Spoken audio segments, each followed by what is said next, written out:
Thank you very much to keep staying on this conference in the late time. And I will talk today about security aspects in government identity field.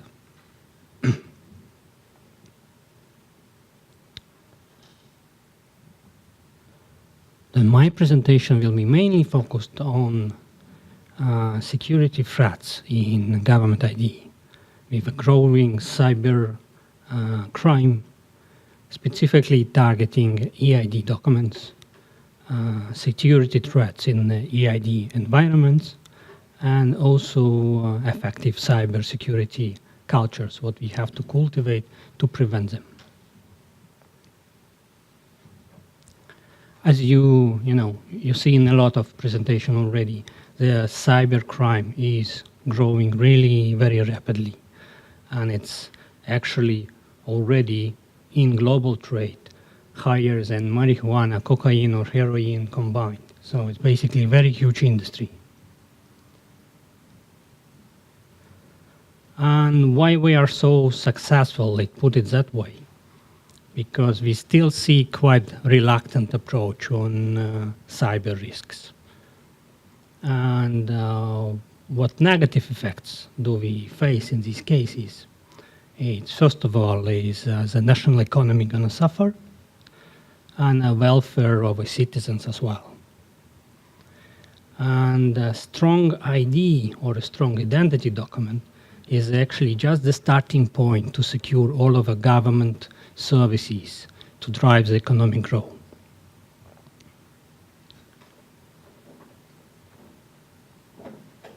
And the biggest attacks over years, so you already, you heard about American voter data leak, or the Bangladesh central bank SWIFT system hacking, or WannaCry ransomware. These are just the samples of well-known attacks and which gain quite a big publicity. But there are also a lot of attacks which never get the publicity, especially when it comes to identity. And before we go into strategy how to prevent cybercrime in this field, I just need to give you a rough understanding what we are talking about. What is ID document environment? First of all, let's look back on the history of evolution of a document. So you can see the sample of paper passport, which is dated 1922, and of course the modern electronic passport of our days. It is completely different technology. All of these decades basically been spent to secure the document itself. It's just a little time was spent to securing the system around document issuance. Definitely there are some improvement on a document handling, or basically how do you apply for your document. So it's previously always been in paper, we were scanning pictures, and nowadays it's all the computerized systems when all the data being collected online, or is being collected remotely, or self-assisted, so or self-enrolled data.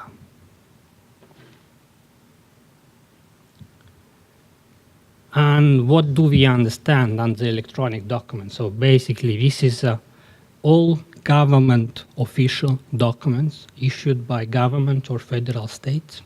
It's electronic passports, national IDs, resident permits, driver licenses, also healthcare cards. In most of our European countries, we have separate healthcare cards as well. It could be student IDs or scholar IDs, military cards, and some kind of social multi-applicational card as well.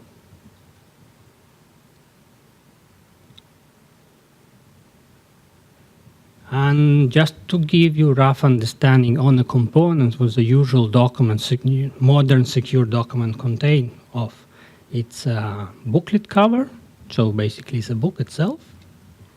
It's a biographic data, so the page which contains your data, including the photo. It's a lot of security features to prevent altering of these data. It's basically covering with holograms or some microtext or things like that. There are a lot of pages for your stamps and visas. And it's also equipped with electronic chip and an inlay. So basically there are RFID chip inside your passport or ID, which store additional secure information like fingerprints, some additional information about yourself, state of issuing state, and validity of a document. And basically all of these is controlled, there are software running on the chip with our own operating system, with our own applications.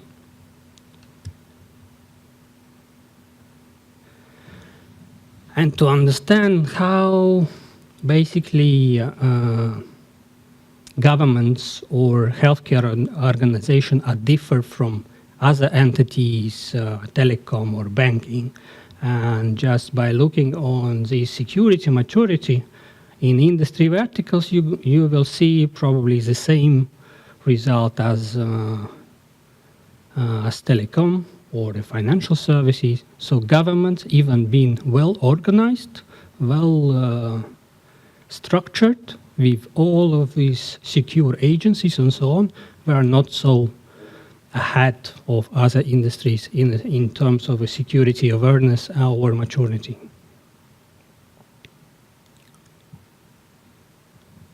When we talk specifically what are the security threats in eID, and what's been seen in last years is a very high fraud hit rate. There's a lot of identities being stolen or forged.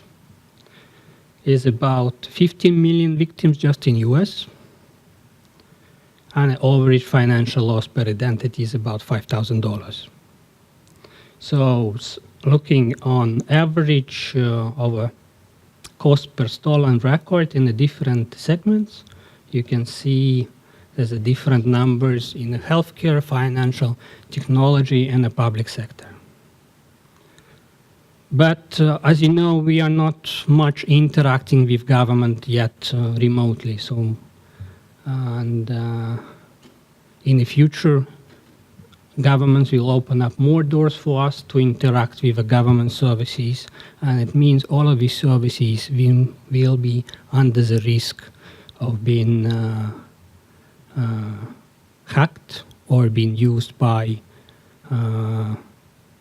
basically criminals to access your identity data, or basically to store your property or blackmail you, one thing like that.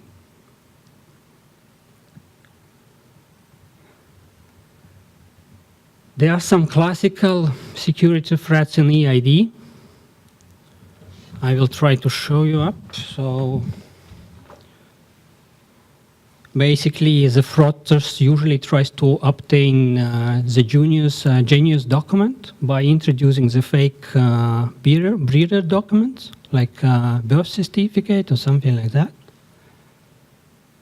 Or they may look like attacks. So basically, somebody is pretending to be somebody. And they may use also expired certificates or data just to obtain the genius document. So here you see the genius documents being either updated by a lookalike person with used on expiry legitimate ownership or fraudulently obtaining. Or the other aspect of a crime agents is trying to forge original document, or basically fabricate the document on the factories, or store the blank and personalize them for the specific use.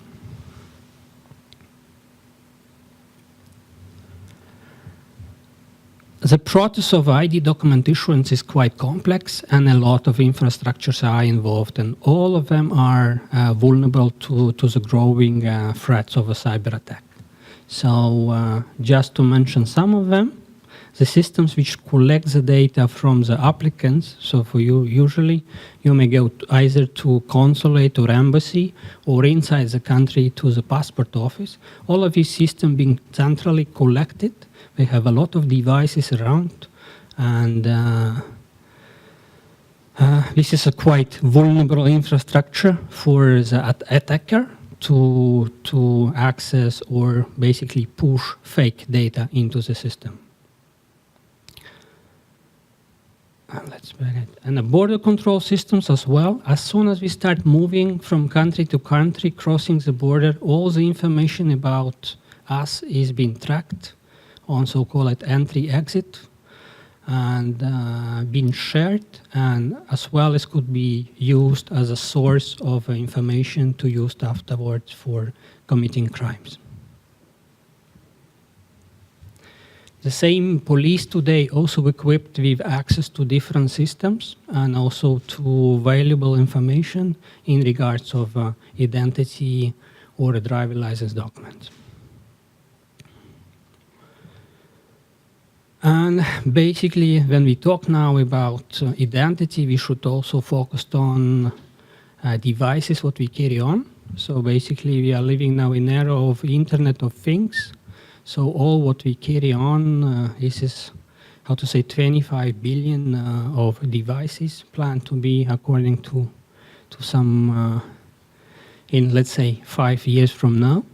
So all of them will communicate, interact with, and share identity information. Basically, if you look on cyber attack origin and impact, we need to emphasize the following. So the breaches are coming from outside in a majority of the cases. However, there are some, a lot of cases we've involved internal actors. So crime, they cooperate with the people on the ground within the system to obtain data or basically to gather access to identity documents. And of course, usually it's organized crime groups who targets these kind of things. And basically what tactic do we use in most of cases is, of course, feature hacking, and including the malwares, and the hacking-related breaches are basically stolen and weak passwords. And especially when it comes to private identity fraud, social attacks is quite common.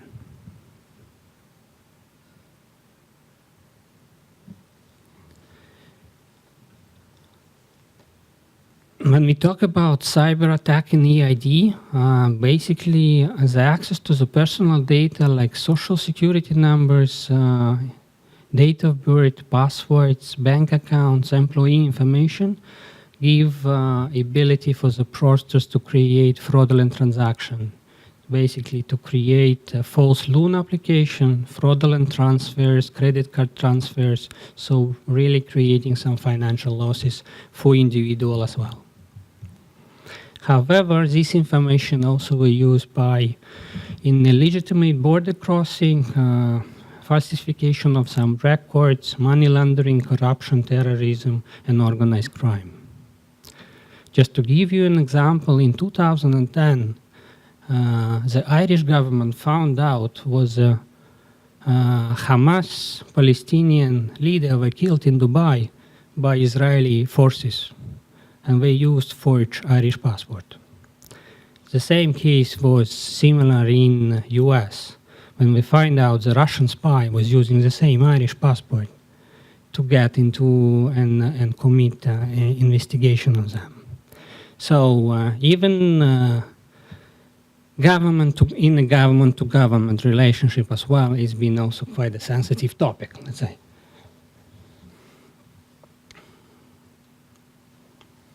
So what do we understand on the effective security culture?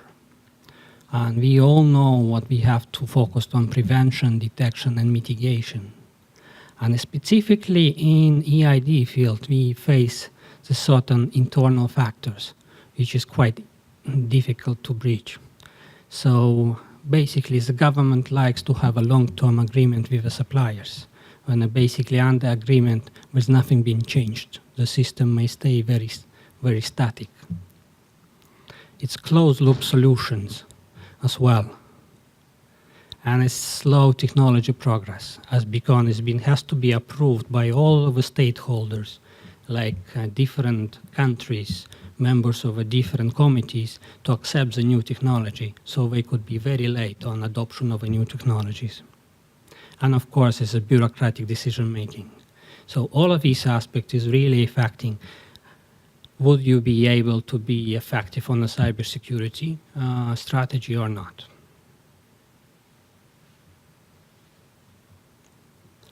So what we try to summarize is basically there are 5 top priorities on the cybersecurity agenda we try as a company to address.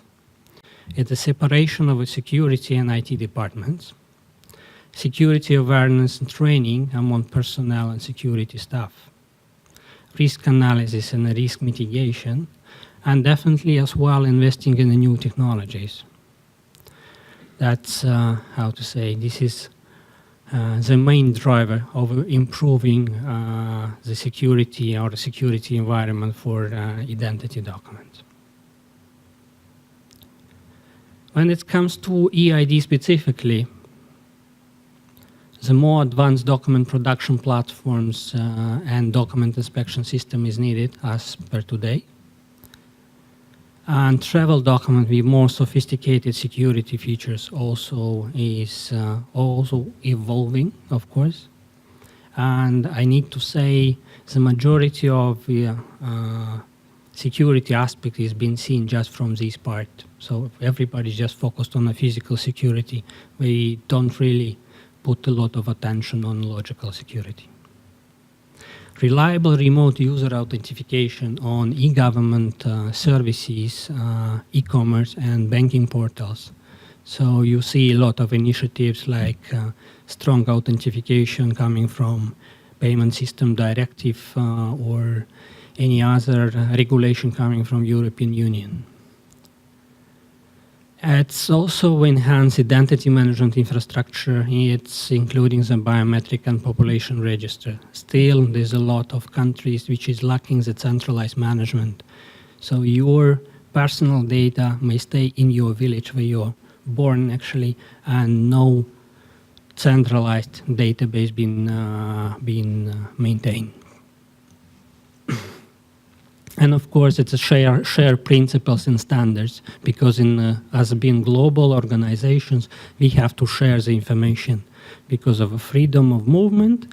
As a lot of people are moving from one country to another, and of course, we are moving identity from one place to another. So this is also quite an important aspect. So just it was a trial for us to try to address in the public, specifically the aspects of security in a so sensitive field like identity document, which is basically all of you are carrying on. Especially if all of the government authorities are putting the plans for more and more e-government services to be published to public. So we are the company specializing in the software solutions for markets, for government authorities of federal units, banks and financial institutions, providing software to manage identity issuance processes, border crossing, and securing the payments. So our market, so we are a global company. We are focusing not just on a European region. So our market is really covers government ID, electronic payments, specifically based on smart card technologies. Just a quick fact. So it's 11 years old company established here in Latvia. We have more than 45 countries as customers, and companies around 100 people. We've implemented passports and ID projects around the globe, over the 25 projects like this, and more than 200 payment institutions are using our services. We also implementing the social card programs to manage the social welfare in the different developing countries as well. So thank you very much, and this is just the map of countries where we actually have a presence and some flags of, countries and regions where we operate. Our headquarters here in Riga, however, we also operate in Africa with office in Kenya and Switzerland. Thank you very much.